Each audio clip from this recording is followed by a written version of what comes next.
आज हम बताएंगे दो चर राशियों के रैखिक समीकरण के बारे में जो तीन विधि से किया जाता है। तो पहली विधि है विलोपन विधि। पहले हम विलोपन विधि से करेंगे। दूसरा नंबर प्रतिस्थापन विधि और तीसरा नंबर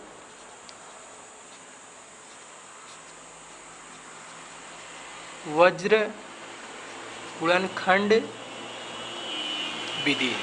इस तीन विधि के माध्यम से आज हम दो चर राशियों के रैखिक समीकरण को हल करेंगे कि किस प्रकार से x का मान और y का मान निकाला जा सकता है। इस तीनों विधि के माध्यम से आज हम बताएंगे। तो चलिए शुरू करते हैं।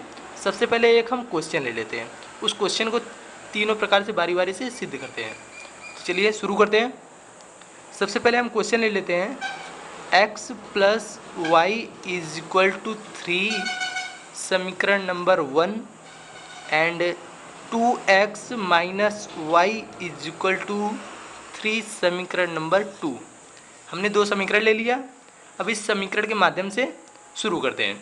तो सबसे पहले हम विलोपन विधि शुरू करते हैं। विलोपन विधि में क्या करते हैं कि x या y को किसी एक को विलुप्त करना होता है। तो चलिए विलुप्त करते हैं। यहाँ पे y और y दिख रहा है और ये प्लस माइनस में है, तो ये तो विलुप्त हो जाएगा। तो लिख देते हैं जोड़ने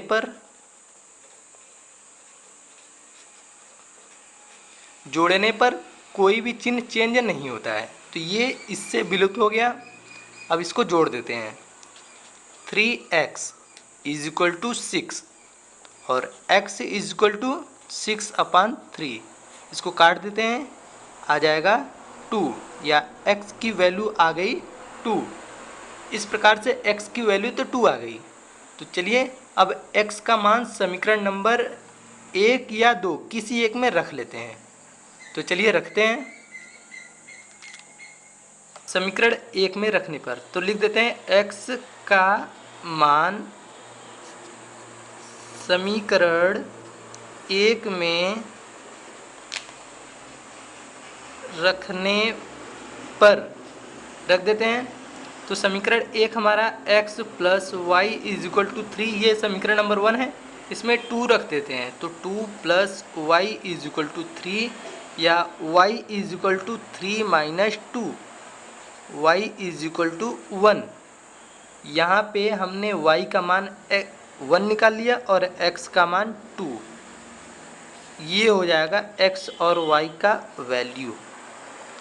ये है सबसे फर्स्ट विलोपन विधि। चलिए अब शुरू करते हैं सेकंड नंबर प्रतिस्थापन विधि। तो देखिए प्रतिस्थापन विधि किस प्रकार से होती है। नंबर 2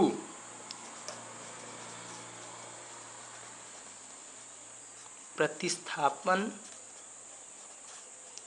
विधि। चलिए उसी सवाल को फिर से ले लेते हैं। x plus Y is equal to 3 समीकरण number 1, 2x minus Y is equal to 3 समीकरण नंबर 2। फिर से वही क्वेश्चन अगेन। चलिए शुरू करते हैं प्रतिस्थापन विधि में। तो सबसे पहले हम समीकरण 2 को ले लेते हैं। समीकरण 2 से आप समीकरण 1 से भी हल कर सकते हैं, 2 से भी हल कर सकते हैं। तो चलिए समीकरण 2 से इससे लेते हैं।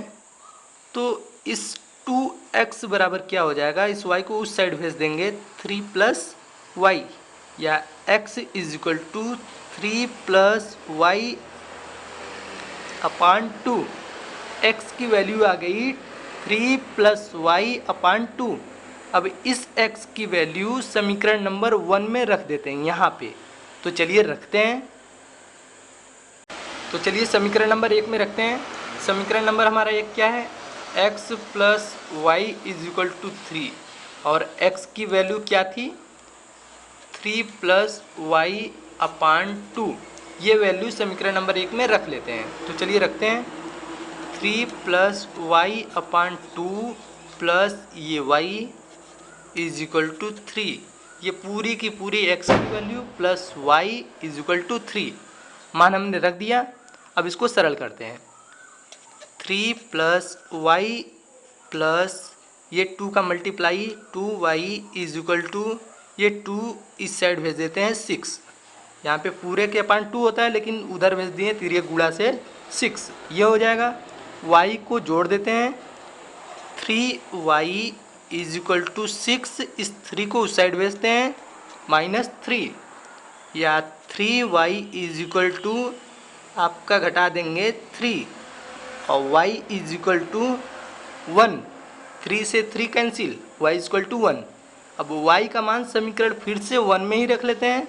ये समीकरण नंबर 1 आपका था, फिर से रख लेते हैं।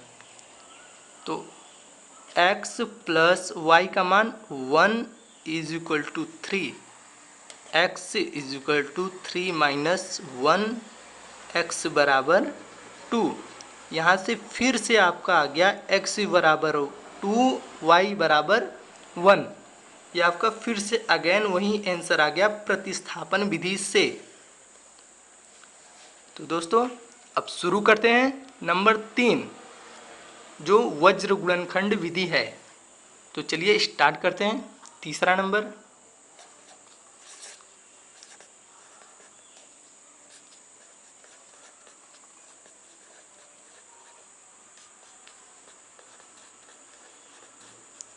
वज्र गुणनखंड विधि।